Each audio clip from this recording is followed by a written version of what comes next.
வணக்கம் மாணவர்களே, உங்கள் எல்லோரையும் ரோஜா தோட்டம் சேனலுக்கு அன்போடு வரவேற்கிறேன். மாணவர்களே, இன்று நாம் உயிர்கோளம் பாடத்தில் தரப்பட்டுள்ள பயிற்சி வினாக்களுக்கான விடைகளை படிக்கலாமா? முதலில் சரியான விடையை தேர்ந்தெடுத்து எழுதுக. 1. புவியின் குளிர்ச்சியான பல்லுயிர் தொகுதி. சரியான விடை தூந்திரா. 2. உயிர்கோளத்தின் மிக சிறிய அலகு. சரியான விடை சூழ்நிலை மண்டலம். அடுத்தது 3. வளிமண்டலத்தில் உள்ள நுண்ணுயிரிகளை கொண்டு ஊட்டச்சத்துக்களை மறுசுழற்சி செய்வோர். சரியான விடை சிதைப்போர்கள். 4. பாலைவன தாவரங்கள் வளரும் சூழல். சரியான விடை ஓர்ப்பியமுள்ள மணற்பகுதி. 5. மழைக்காடுகள் பல்லுயிர் தொகுதி அதிகளவு விவசாயத்திற்கு பயன்படுத்த இயலாததற்கு காரணம்னு கொடுத்திருக்காங்க. மழைக்காடுகள் பல்லுயிர் தொகுதின்னு ஒண்ணு இல்ல. அதாவது 220வது பக்கத்துக்கு வந்தீங்கன்னா நிலவாழ் பல்லுயிர் தொகுதின்னு இருக்கு இல்லையா, அதுல 5 கொடுத்திருக்காங்க பாருங்க. அதுல பாத்தீங்கன்னா வெப்பமண்டல காடுகள் பல்லுயிர் தொகுதி, வெப்பமண்டல சவானா பல்லுயிர் தொகுதி, பாலைவன பல்லுயிர் தொகுதி, மித வெப்பமண்டல பல்லுயிர் தொகுதி, தூந்திர பல்லுயிர் தொகுதின்னு தான் கொடுத்திருக்காங்க. அதுல மழைக்காடுகள் பல்லுயிர் தொகுதின்னு ஒண்ணு இல்ல. இங்க அந்த மாதிரி கொடுத்திருக்காங்க. அவங்க கொடுத்திருக்கிற ஆப்ஷன்லயும் பொருந்துற மாதிரியான விடை இல்ல. ஆக நாம கேள்வியில சின்னதா ஒரு மாற்றம் செய்தோம்னா கொடுக்கப்பட்டுள்ள விடையில நமக்கு விடை கிடைக்குது. அப்ப என்ன பண்ணலாம்னா, மழைக்காடுகளை நீங்க அடிச்சிடுங்க. அடிச்சுட்டு தூந்திர பல்லுயிர் தொகுதின்னு போட்டுக்கோங்க. அதாவது மழைக்காடுகளை அடிச்சுட்டு தூந்திரன்னு மாத்திக்கோங்க, போதுமானது. தூந்திர பல்லுயிர் தொகுதி அதிகளவு விவசாயத்திற்கு பயன்படுத்த இயலாததற்கு காரணம். சரியான விடை வளமற்ற மண். இப்படி எழுதிக்கோங்க, சரிங்களா? அடுத்தது கொடுக்கப்பட்டுள்ள கூற்றுகளை ஆராய்ந்து வினாக்களுக்கு விடையளிக்கவும். முதல் கூற்று என்ன கொடுத்திருக்காங்க? பிறசார்பு ஊட்ட உயிரிகள் தங்கள் உணவை தாங்களே தயாரித்துக் கொள்ளாது. ஆமா, இது சரிதான். காரணம் என்ன கொடுத்திருக்காங்க? ஊட்டச்சத்திற்காக இவை உற்பத்தியாளர்களை சார்ந்திருக்கும். ஆமா, டிபெண்ட் பண்ணி தான் இருக்கும். காரணமும் சரிதான். இதற்கு எதனை சரியான விடையாக தேர்ந்தெடுக்கலாம்? முதல் ஆப்ஷன் இருக்கு பாருங்க. கூற்று மற்றும் காரணம் இரண்டும் சரி. காரணம் கூற்றை விளக்குகிறது. இத செலக்ட் பண்ணி எழுதலாம். அதாவது அ. அடுத்தது 2. கூற்று என்ன கொடுத்திருக்காங்க? குறிப்பிட்ட பகுதிகளில் மட்டும் காணப்படக்கூடியதும் எளிதில் பாதிக்கப்படும் சூழலில் வாழும் பல வகையான தாவரங்களும் விலங்குகளும் கொண்ட பகுதியே வளமையம் ஆகும். ஆமா, இது சரிதான். காரணம், இப்பகுதி சிறப்பான கவனம் கொண்டு பாதுகாக்கப்பட வேண்டும். ஆராய்ச்சியாளர்கள் இதனை அடையாளம் காண்பர். இந்த காரணமும் சரிதான். இதற்கு எதை சரியான விடையாக தேர்ந்தெடுக்கலாம்? இதுக்கும் ஃபர்ஸ்ட் ஆப்ஷனை செலக்ட் பண்ணலாம். கூற்று மற்றும் காரணம் இரண்டும் சரி. காரணம் கூற்றை விளக்குகிறது. ஆ ஆப்ஷனை செலக்ட் பண்ணலாம். அடுத்தது கோடிட்ட இடங்களை நிரப்புக. 1. விலங்குகள், தாவரங்கள் மற்றும் நுண்ணுயிரிகள் ஒன்றோடு ஒன்று இடைவினை புரிந்து கொண்டு வாழும் இடம் டேஷ் எனப்படும். சூழ்நிலை மண்டலம் எனப்படும். 2. பிறசார்பு ஊட்ட உயிரிகள் என அழைக்கப்படுபவை டேஷ். விடை பிறசார்பு ஊட்ட உயிரிகள் என அழைக்கப்படுபவை நுகர்வோர்கள். 3. ஒன்றோடொன்று இணைக்கப்பட்ட சிக்கலான உணவு சங்கிலி அமைப்பினை டேஷ் என அழைக்கின்றோம். உணவு வலை என அழைக்கின்றோம். 4. மிக பரந்த புவி சூழ்நிலை மண்டலத்தை டேஷ் என்கிறோம். மிக பரந்த புவி சூழ்நிலை மண்டலத்தை பல்லுயிர் தொகுதி என்கிறோம். 5. பாலைவன பல்லுயிர் தொகுதிகளில் வளரும் தாவரங்கள் டேஷ் எனப்படும்.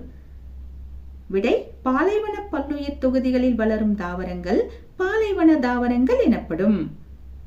வறண்ட தாவரங்கள்னு சொல்லலாம். 6. டேஷ் நீர்வாழ் பல்லுயிர் தொகுதி நன்னீர் மற்றும் கடல் நீர் கலக்கும் இடத்தில் காணப்படும். விடை கடல் நீர்வாழ் பல்லுயிர் தொகுதி நன்னீர் மற்றும் கடல் நீர் கலக்கும் இடத்தில் காணப்படும். அடுத்தது சுருக்கமான விடையளி. உயிர்கோளம் என்றால் என்ன? 217வது பக்கத்துக்கு வாங்க. அங்க முதல்ல அறிமுகம்னு முதல் லைன் ஆரம்பமாகுது இல்லையா, அங்க ஆரம்பிக்கணும். அங்க ஆரம்பிச்சு அதே பேராகிராஃப்ல கீழே வரைக்கும் வரணும். அதாவது படிச்சுக்கிட்டு வரேன், கேளுங்க. உயிர்கோளம் புவியின் 4வது கோளமாகும். புவியின் மேற்பரப்பில் அமைந்துள்ள இக்கோளம் உயிரினங்கள் வாழ்வதற்கு ஏற்றதாகும். இக்கோளம் பாறைக்கோளம், நீர்க்கோளம் மற்றும் வளிக்கோளத்தை உள்ளடக்கியதாகும். இது தாவர இனங்களும் விலங்கினங்களும் வாழ்வதற்கு ஏற்ற சூழலை கொண்டுள்ளது. கடல் மட்டத்தில் இருந்து வளிமண்டலத்தின் கீழடுக்கு வரை சுமார் 20 கிலோமீட்டர் உயரம் வரை உயிர்கோளம் பரவியுள்ளது. கடல் மட்டத்திலிருந்து மேலும் கீழுமாக 1 கிலோமீட்டர் வரையுள்ள ஒரு குறுகிய பகுதியில் தான் பெரும்பாலான தாவரங்களும் விலங்குகளும் வாழ்கின்றன. இது வரைக்கும் எடுத்து எழுதலாம். ஆனா இது பெருசா இருக்குன்னு நீங்க நினைச்சீங்கன்னா 223வது பக்கத்துல மீள்பார்வை இருக்கா? அங்க ஃபர்ஸ்ட் பாயிண்ட் இருக்கு பாருங்க. உயிர்கோளம் என்பது புவியின் மேற்பகுதியிலும் உள்பகுதியிலும் உயிரினங்கள் வாழும் மெல்லிய அடுக்காகும். இதை எடுத்து எழுதலாம். அதை எழுதுனீங்கன்னா பெஸ்ட். அது முடியலங்கிற பட்சத்துல இதை எழுதலாம். சரிங்களா? அடுத்தது 2வது கேள்வி. சூழ்நிலை மண்டலம் என்றால் என்ன? அதே மாதிரி 217வது பக்கத்துக்கு வாங்க. சூழ்நிலை மண்டலம்னு ஒரு தலைப்பு இருக்கு இல்லையா? அந்த தலைப்பின் கீழே ஆரம்பிக்கணும். ஆரம்பிச்சு கீழே 12வது வரியில வேறுபட்டு காணப்படுகிறதுன்னு முடியுது இல்லையா? அது வரைக்கும் எழுதணும். ஆனா பிராக்கெட்ல இடையில பிராக்கெட்ல கொடுத்துருக்காங்க இல்லையா? அதை வேணும்னா நாம விட்டுடலாம். எப்படி எழுதலாம்? சூழ்நிலை மண்டலம் என்பது பல்வேறு உயிரினங்களின் தொகுதியாகும். இச்சூழ்நிலை மண்டல அமைப்பில் வாழ்கின்ற உயிரினங்கள் ஒன்றோடொன்று தொடர்பு கொள்வதோடு பிற உயிரற்ற சுற்றுச்சூழல் காரணிகளான நிலம், மண், காற்று, நீர் போன்றவற்றோடு தொடர்பு கொள்கின்றன. சூழ்நிலை மண்டலம் மிக சிறிய அலகிலிருந்து உலகளாவிய சூழ்நிலை மண்டலம் அல்லது சூழல் கோளம் வரை வேறுபட்டு காணப்படுகிறது. இது வரைக்கும் எழுதலாம். அந்த பிராக்கெட்ல இருக்கிறத வேணும்னா விட்டுடலாம். சரிங்களா? இதை எழுதுங்க. இது பெருசா இருக்கு அப்படின்னு நினைச்சீங்கன்னா அஸ் யூஷுவல் மீள்பார்வைக்கு வாங்க. அங்க செகண்ட் பாயிண்ட் இருக்கு பாருங்க. புவியில் வாழும் உயிரினங்கள் ஒன்றோடொன்று தொடர்பு கொண்டு அதன் இயற்கை சூழலுக்கு ஏற்றவாறு வாழும் பகுதி சூழ்நிலை மண்டலம் என்று அழைக்கப்படுகிறது. இதை எழுதலாம். அடுத்தது 3வது கேள்வி. உயிரின பன்மை என்றால் என்ன? 219வது பக்கத்துக்கு வாங்க. அங்க மேல பாத்தீங்கன்னா உயிரின பன்மைன்னு ஒரு தலைப்பு இருக்கா? அந்த தலைப்பின் கீழே ஒரு 4 வரிகளை எழுதணும். எப்படி எழுதணும்? உயிரின பன்மை என்பது ஒரு வாழ்விடத்தில் வாழ்கின்ற பல்வேறு வகையான உயிரினங்களை குறிப்பதாகும். இப்படி முதல்ல எழுதிடுங்க. அதுக்கப்புறம் எடுத்துக்காட்டுன்னு எழுதி பிராக்கெட்ல இருக்கிறது எழுதுங்க. எடுத்துக்காட்டு தாவரங்கள், விலங்குகள் மற்றும் பிற நுண்ணுயிரிகள். இப்படி எழுதி முடிச்சுக்கலாம். அடுத்தது 4வது கேள்வி. உயிரின பன்மை இழப்பு என்பதன் பொருள் கூறுக. இப்ப நாம உயிரின பன்மைன்னு எது சொன்னமோ அதை நாம இழந்துட்டா வர்றதுக்கு பேரு தான் உயிரின பன்மை இழப்பு. எதை உயிரின பன்மைன்னு சொன்னோம்? தாவரங்களை சொன்னோம், விலங்குகளை சொன்னோம், நுண்ணுயிரிகளை சொன்னோம் இல்லையா? அந்த தாவரங்களை இழந்தாலோ, விலங்குகளை இழந்தாலோ, நுண்ணுயிரிகளை இழந்தாலோ அதுதான் நமக்கு உயிரின பன்மை இழப்பு. இப்படி நீங்க நல்லா புரிஞ்சுக்கணும். எப்படி விடை எழுதலாம்? விடை கொடுக்கிறேன், நோட் பண்ணிக்கோங்க. இயற்கை மற்றும் மனித செயல்பாடுகளால் தாவரங்கள், விலங்குகள் மற்றும் பிற நுண்ணுயிரிகளில் ஏற்படும் இழப்பினை உயிரின பன்மை இழப்பு என்கிறோம். எப்ப நாம இதை எழுந்துடுவோம்? ஒன்று இயற்கை சேதங்களால எழுந்துடுவோம், இல்லையா மனித செயல்பாடுகளால எழுந்துடுவோம். இன்னொரு முறை சொல்றேன்.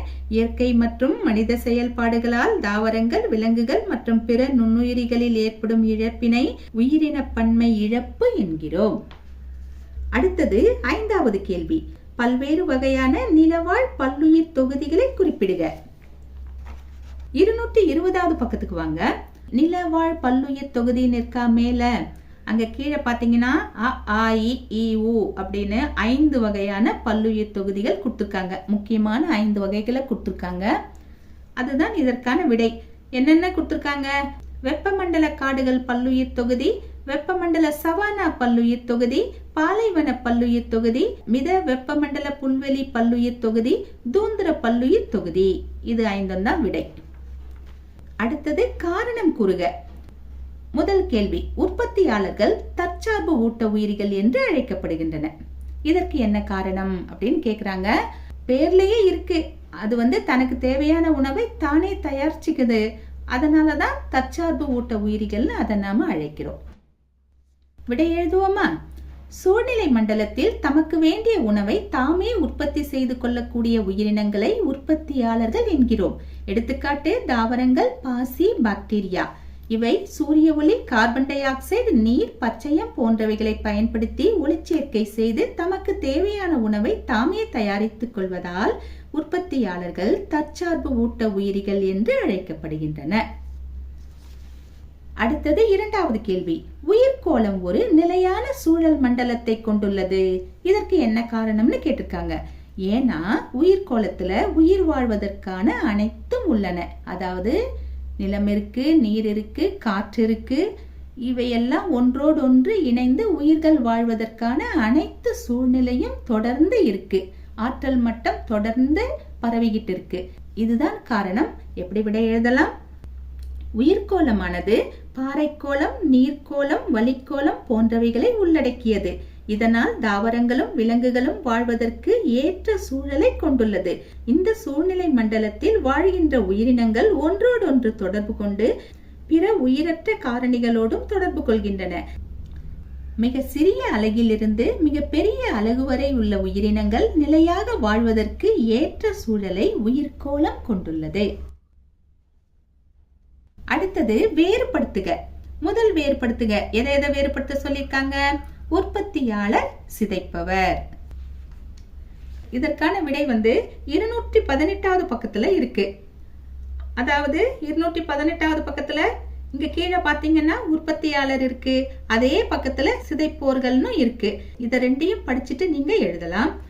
வேறுபடுத்தி காட்ட சொல்லியிருக்காங்க, அதனால வேறுபடுத்தியும் காட்டியிருக்கேன்.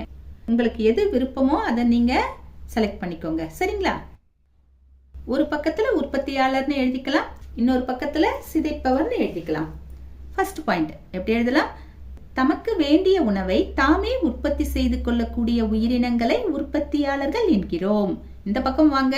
தங்களுக்கு வேண்டிய உணவை தாமே தயாரிக்க இயலாத உயிரினங்களை சிதைப்போர்கள் என்கிறோம். செகண்ட் பாயிண்ட் எப்படி எழுதலாம்? தாமே உணவை உற்பத்தி செய்து கொள்வதால் தற்சார்பு ஊட்ட உயிரிகள் என்று அழைக்கப்படுகின்றன. எடுத்துக்காட்டு தாவரங்கள், பாசி, பாக்டீரியா. இந்த பக்கம் வாங்க. இறந்த அழுகிய தாவரங்கள் மற்றும் விலங்குகளை உணவாக உட்கொண்டு அவைகளை சார்ந்து வாழ்வதால் சாருண்ணிகள் என்று அழைக்கப்படுகின்றன. எடுத்துக்காட்டு பூஞ்சைகள், காளான்கள். அடுத்தது இரண்டாவது வேறுபடுத்துக. நிலவாழ் பல்லுயிர் தொகுதி, நீர்வாழ் பல்லுயிர் தொகுதி. இதற்கான விடை உங்களுக்கு புத்தகத்துல எங்க இருக்குன்னா 220வது பக்கத்திலையும் 222வது பக்கத்திலையும் இருக்கு. 220வது பக்கத்துல மேல கொடுத்திருக்காங்க இல்லையா, நிலவாழ் பல்லுயிர் தொகுதின்னு கொடுத்திருக்காங்க. அதுல இருக்கிற வகைகள் கொடுத்திருக்காங்க. 222வது பக்கத்துல வந்தீங்கன்னா நீர்வாழ் பல்லுயிர் தொகுதின்னு கொடுத்திருக்காங்க, அதனுடைய வகைகளையும் கொடுத்திருக்காங்க. இது ரெண்டையும் வேறுபடுத்த சொல்லியிருக்காங்க. ஆக்சுவலா இது பெருசா வரும், நாம இதை சுருக்கி கொடுத்திருக்கோம். சரிங்களா? முக்கியமான பாயிண்ட்ஸ் மட்டும் கொடுத்திருக்கோம். ஒரு பக்கத்துல நிலவாழ் பல்லுயிர் தொகுதின்னு எழுதிக்கலாம், இன்னொரு பக்கத்துல நீர்வாழ் பல்லுயிர் தொகுதின்னு எழுதிக்கலாம். ஃபர்ஸ்ட் பாயிண்ட், நிலவாழ் பல்லுயிர் தொகுதி என்பது ஒரு குழுவாக வாழும் உயிரினங்கள் ஒன்றோடொன்று தொடர்பு கொண்டு அவை வாழும் நில சூழலுக்கு ஏற்றவாறு வாழ்வதாகும். இந்த பக்கம் வாங்க. நீர்வாழ் பல்லுயிர் தொகுதி என்பது நீர்வாழ் உயிரினங்கள் ஒன்றோடொன்று தொடர்பு கொண்டு அவை வாழ்கின்ற சூழலுக்கும் இடத்திற்கும் சக்தி மூலங்களுக்கும் ஏற்றவாறு தங்களை தகவமைத்துக் கொண்டு வாழ்வதாகும். செகண்ட் பாயிண்ட், வெப்பமும் மழையும் வாழ்கின்ற சூழலை தீர்மானிக்கின்றன. இந்த பக்கம் வாங்க. இங்கும் உயிரற்ற காரணிகள் வாழ்கின்ற சூழலை தீர்மானிக்கின்றன. உலகில் முக்கிய நிலவாழ் பல்லுயிர் தொகுதிகள் 5 வகைகளாக பிரிக்கப்பட்டுள்ளன. அவை வெப்பமண்டல காடுகள் பல்லுயிர் தொகுதி, வெப்பமண்டல சவானா பல்லுயிர் தொகுதி, பாலைவன பல்லுயிர் தொகுதி, மித வெப்பமண்டல புல்வெளி பல்லுயிர் தொகுதி, தூந்திர பல்லுயிர் தொகுதி. இந்த பக்கம் வாங்க. உலகில் உள்ள முக்கிய நீர்வாழ் பல்லுயிர் தொகுதிகள் 2 வகைகளாக பிரிக்கப்பட்டுள்ளன. அவை நன்னீர்வாழ் பல்லுயிர் தொகுதி, கடல் நீர்வாழ் பல்லுயிர் தொகுதி. இத சுருக்கமா கொடுத்திருக்கோம். இன்னும் பெருசா எழுதணும்னா நிறைய பாயிண்ட்ஸ் வரும். இது போதும்னு நினைக்கிறேன். அடுத்த வேறுபடுத்துக. வெப்பமண்டல தாவரங்கள், பாலைவன தாவரங்கள். இத ரெண்டையும் வேறுபடுத்த சொல்லியிருக்காங்க. இதற்கான விடை எங்க இருக்குன்னா 220ஆம் பக்கத்துல இருக்கு, 221வது பக்கத்துல இருக்கு. ஒரு பக்கத்துல வெப்பமண்டல தாவரங்கள்னு எழுதிக்கலாம், இன்னொரு பக்கத்துல பாலைவன தாவரங்கள்னு எழுதிக்கலாம். ஃபர்ஸ்ட் பாயிண்ட் எப்படி எழுதலாம்? இங்கு அடர்ந்த காடுகள் காணப்படுகின்றன. இவை பொருளாதார முக்கியத்துவம் வாய்ந்தவைகளாகும். இந்த பக்கம் வாங்க. குறைவான தாவரங்கள் காணப்படுகின்றன. அவைகளை பாலைவன தாவரங்கள் என்கிறோம். செகண்ட் பாயிண்ட், ரப்பர், மூங்கில், எபோனி போன்றவை இங்கு காணப்படும் முக்கிய மரங்களாகும். இந்த பக்கம் வாங்க. வறட்சியை தாங்கும் முட்புதர்கள், குறுங்காடுகள் மற்றும் பனை போன்றவை இங்கு காணப்படும் முக்கிய தாவரங்களாகும். தேர்ட் பாயிண்ட், இங்கு வாழும் மக்கள் உணவு சேகரித்தல், மீன்பிடித்தல், மரம் வெட்டுதல், இடம் மாற்று விவசாயம் செய்தல் போன்ற வேலைகளை செய்கின்றனர். இந்த பக்கம் வாங்க. இங்கு வாழும் பழங்குடியினர் உணவு சேகரித்தல், வேட்டையாடுதல் போன்ற வேலைகளை செய்கின்றனர். ஃபோர்த் பாயிண்ட், வவ்வால்கள், வண்ணக்கோழிகள், சிறுத்தைகள், யானைகள், குரங்குகள் போன்றவைகள் இங்கு காணப்படுகின்றன. இந்த பக்கம் வாங்க. ஒட்டகங்கள், பாம்புகள், பல்லிகள், தேள்கள் போன்றவைகள் இங்கு காணப்படுகின்றன. அடுத்த வேறுபடுத்துக. சவானா, துந்திரா. சவானாங்கிறது புல்வெளி. துந்திரானா நமக்கு நல்லா தெரியும், பனிப்படர்ந்த துருவ பிரதேசங்கள். அது வட துருவமாகவும் இருக்கலாம், தென் துருவமாகவும் இருக்கலாம். ஒரு பக்கத்துல சவானான்னு எழுதிக்கலாம், இன்னொரு பக்கத்துல துந்திரான்னு எழுதிக்கலாம். ஃபர்ஸ்ட் பாயிண்ட், சவானா பல்லுயிர் தொகுதி சேஷல், கிழக்கு ஆப்பிரிக்காவில் சகாராவின் தென்பகுதி, ஆஸ்திரேலியா போன்ற இடங்களில் காணப்படுகின்றன. துந்திரா பக்கம் வாங்க. துந்திரா பல்லுயிர் தொகுதி ஆசியா, கனடா, ஐரோப்பா போன்றவைகளின் வடபகுதிகளிலும் மற்றும் கிரீன்லாந்து, ஆர்டிக், அண்டார்டிகா போன்ற இடங்களிலும் காணப்படுகின்றன. செகண்ட் பாயிண்ட், இங்கு பொதுவாக வெப்பமாகவும் வறண்டும் காணப்படுகிறது. துந்திரா பக்கம் வாங்க. இங்கு பொதுவாக மிக குளிராகவும் காணப்படுகிறது. ஒன்று ரொம்ப குளிரா இருக்கும், இல்லைன்னா குளிரா இருக்கும். சரிங்களா? புரியுதுங்களா உங்களுக்கு? ஆக மொத்தம் குளிரா இருக்கும். அடுத்தது சவானா பக்கம் வாங்க. தேர்ட் பாயிண்ட், மிதமான மழை பெய்வதால் உயரமான கூர்மையான புற்கள் வளர்கின்றன. இந்த பக்கம் வாங்க. குறைந்த வெப்பநிலை காரணமாக குறுகிய கால பருவ தாவரங்கள் வளர்கின்றன. அடுத்தது ஃபோர்த் பாயிண்ட், இங்கு வாழும் மக்களின் முக்கிய தொழில் கால்நடை மேய்த்தல் ஆகும். புல்லுதானே அங்க வளருது, அப்படி இருக்கும்போது கால்நடையை தான் மேய்ப்பாங்க இல்லையா? அப்படி ஞாபகம் வச்சுக்கோங்க. இந்த பக்கம் வாங்க. இங்கு வாழும் மக்களின் முக்கிய தொழில் வேட்டையாடுதல் மற்றும் மீன் பிடித்தல் ஆகும். அடுத்தது ஃபிஃப்த் பாயிண்ட், சிங்கம், சிறுத்தை, புலி, மான், வரிக்குதிரை, ஒட்டகச்சிவிங்கி போன்ற விலங்குகள் காணப்படுகின்றன. இந்த பக்கம் வாங்க. துருவ கரடிகள், ஓநாய்கள், துருவ மான்கள், கழுகுகள் போன்ற விலங்குகள் காணப்படுகின்றன. சிக்ஸ்த் பாயிண்ட், புல்லுருவி, ரெட்வோர்ட்ஸ் புல், லெமன் கிராஸ் போன்ற தாவரங்கள் காணப்படுகின்றன. இந்த பக்கம் வாங்க. பாசி இன தாவரங்கள் காணப்படுகின்றன. அடுத்தது விரிவான விடையலி. முதல் கேள்வி, சூழ்நிலை மண்டலத்தின் பல்வேறு கூறுகளை விவரி. 218வது பக்கத்துக்கு வாங்க. அங்க சூழ்நிலை மண்டலத்தின் கூறுகள் இருக்கா? மொத்தம் 3 கூறுகள், உயிரற்ற கூறுகள், உயிருள்ள கூறுகள், அப்புறம் ஆற்றல் கூறுகள். இந்த இடத்துல இருந்து இதற்கான விடையை நாம ஆரம்பிச்சு அந்த பக்கம் முழுசா எழுதணும். அடுத்த பக்கத்துல, அதாவது 219வது பக்கத்துல சிதைப்போர்கள் பெரும் பங்கு வகிக்கின்றனர், இதோட முடிக்கணும். இது வரைக்கும் இதை படிச்சு எழுதணும். உங்களுக்கு எளிதா புரியணுங்கிறதுக்காக இந்த மன வரைபடம் கொடுக்குறேன். இதை நீங்க பார்த்துக்கோங்க. பார்த்துக்கிட்டு நீங்க இதை படிச்சீங்கன்னா மனசுல எளிதா பதியும். சரிங்களா? இப்போ சூழ்நிலை மண்டலத்தின் அடிப்படை கூறுகள்னு எழுதிக்கலாம். 3 கூறுகள் கொடுத்துருக்காங்க இல்லையா? என்னென்ன? உயிரற்ற கூறுகள், உயிருள்ள கூறுகள், ஆற்றல் கூறுகள் இல்லையா? உயிரற்ற கூறுகள்ல என்னென்ன வருது அப்படின்னா நிலம், நீர், காற்று, சுண்ணாம்பு, இரும்பு இதையெல்லாம் கொடுத்துருக்காங்க. உயிருள்ள கூறுகள் அப்படின்னும் போது அதை அவங்க 3ஆ பிரிச்சிருக்காங்க. எதுன்னா உற்பத்தியாளர்கள் 1. அந்த உற்பத்தியாளர்களுக்கு கீழே தான் யார் யார் வருவாங்க? யார் யார் உற்பத்தி செய்யறாங்களோ அவங்க தான். யார் உற்பத்தி செய்வாங்க? தாவரங்கள் தான் இல்லையா? தாவரங்கள், பாசி, பாக்டீரியா இவங்க எல்லாருமே உற்பத்தி செய்யக்கூடிய ஆளுங்க தான். இவங்கெல்லாம் வந்துடுறாங்க. அடுத்து யார் வராங்க? நுகர்வோர்கள். நுகர்வோர்கள்னா யாரு? இந்த உற்பத்தியாளர்களை சாப்பிட்றவங்கள தான் நாம நுகர்வோர்கள்னு சொல்லுவோம் இல்லையா? தாவரங்களை சாப்பிடக்கூடியவங்களை தாவர உண்ணிகள்னு சொல்லுவோம். அந்த தாவர உண்ணிகளை சாப்பிடக்கூடியவங்களை ஊன் உண்ணிகள்னு சொல்லுவோம். அந்த தாவரங்களையும் சாப்பிட்டுட்டு ஊன் உண்ணிகளையும் சாப்பிட்டுட்டு இருக்காங்க இல்லையா? ரெண்டையும் சாப்பிட்றவங்கள தான் அனைத்துண்ணிகள்னு சொல்லுவோம். இதை தான் நாம முதல் நிலை நுகர்வோர், 2ஆம் நிலை நுகர்வோர், 3ஆம் நிலை நுகர்வோர் இப்படி சொல்லுவோம்.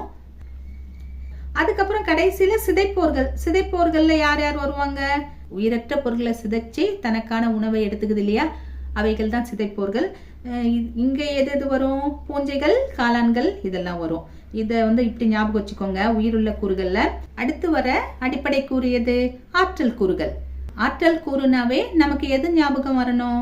உலகத்துக்கே ஆற்றலை கொடுக்கக்கூடிய ஒரே கூறு சூரியன் தான் இல்லையா? அந்த சூரியனுக்கு மட்டும்தான் முக்கிய பங்கு உண்டு. அதனால உங்களுக்கு முதல்ல சூரியன் தான் ஞாபகத்துக்கு வரணும். அதனால ஒத்த வார்த்தையில சூரியன் மட்டும் எழுதிடக்கூடாது. அந்த பத்திய முதல்ல நீங்க படிச்சு பாருங்க. ஆற்றல் கூறுகளுக்கு கீழே இருக்கிற பத்திய படிச்சு பாருங்க. படிச்சுட்டு அதுல இருக்கிற முக்கியமான பாயிண்ட்ஸை எழுதுங்க.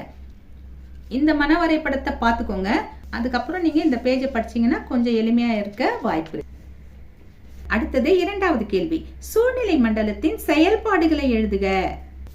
இதற்கான விடை உங்களுக்கு எங்க இருக்குன்னா 219வது பக்கத்துல சூழ்நிலை மண்டலத்தின் செயல்பாடுகள்னு ஒரு தலைப்பு இருக்கா? அங்க உணவு வலைன்னு ஒரு அழகான படம் கொடுத்துருக்காங்களா? அந்த படத்துக்கு கீழே இருக்கிற அந்த முழு பத்தியையும் எடுத்து எழுதணும். உங்களால முடிஞ்சா அந்த பத்திய நீங்க முழுசா படிச்சு அப்படியே எழுதலாம். அந்த பத்தி கொஞ்சம் வழவழ குழக்குழன்னு தான் இருக்கு. நான் இந்த கேள்விக்கு பாயிண்ட் போட்டு இந்த விடையை கொடுத்துருக்கேன். நான் எளிமையா கொடுத்துருக்கேன்னு சொல்ல முடியாது.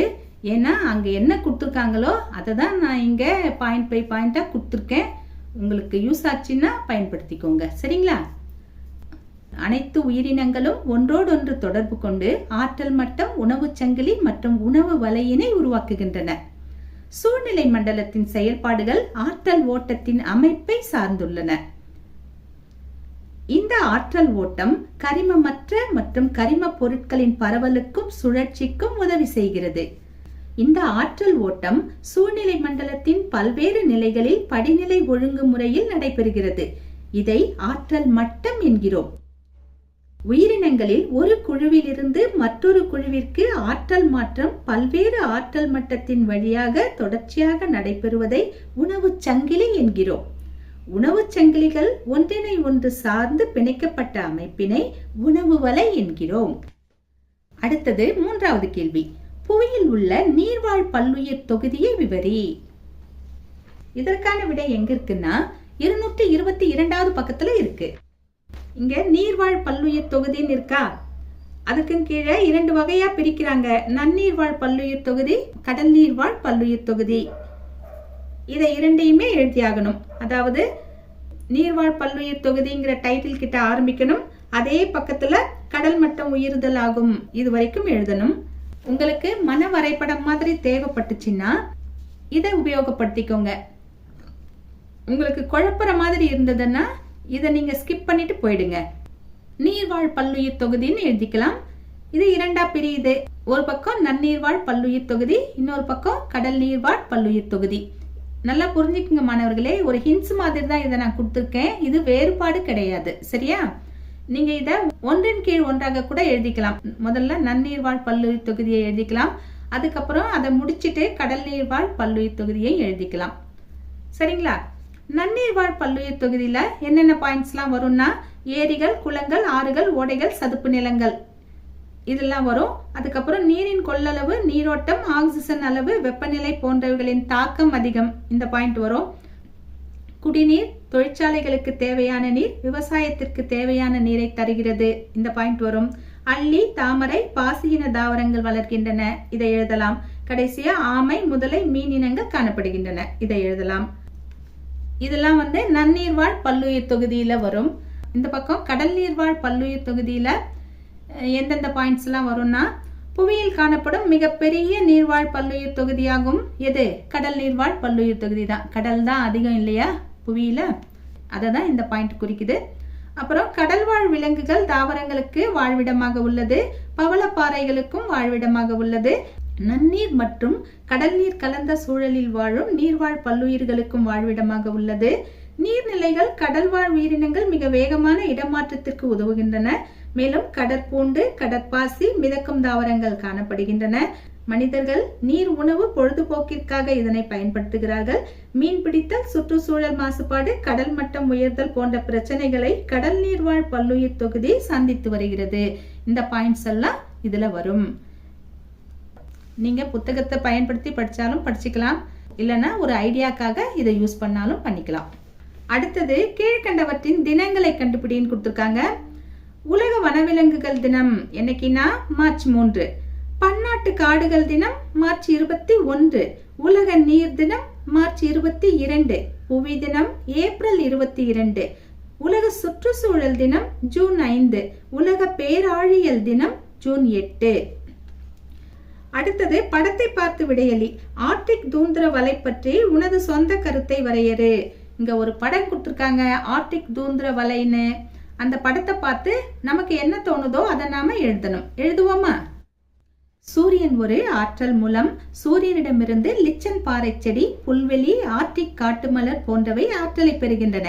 ஒளிச்சேர்க்கை மூலம் உணவினை உற்பத்தி செய்கின்றன. இவை உற்பத்தியாளர்கள் என அழைக்கப்படுகின்றன. ஆர்டிக் முயல், எலி போன்ற விலங்கு, வட அமெரிக்க கலைமான் போன்றவைகள் ஆற்றலை பெற உற்பத்தியாளர்களை உண்கின்றன, அதாவது தாவரங்களை உண்கின்றன. இவை தாவர உண்ணிகள் என அழைக்கப்படுகின்றன. பருந்து, துருவக்கரடி, ஓநாய் போன்ற விலங்குகள் ஆற்றலை பெற தாவர உண்ணிகளை உண்கின்றன. இவை ஊன் உண்ணிகள் என அழைக்கப்படுகின்றன. இவ்வாறு அனைத்து உயிரினங்களும் ஒன்றோடொன்று தொடர்பு கொண்டு உணவு சங்கிலி மற்றும் உணவு வலையினை உருவாக்குகின்றன. மாணவர்களே, இன்று நாம் உயிர்கோளம் பாடத்தில் தரப்பட்ட பயிற்சி வினாக்களுக்கான விடைகளை பார்த்தோம். நாம் வேறு பாடத்தோடு மீண்டும் சந்திக்கலாம். டாடா, பபாய்.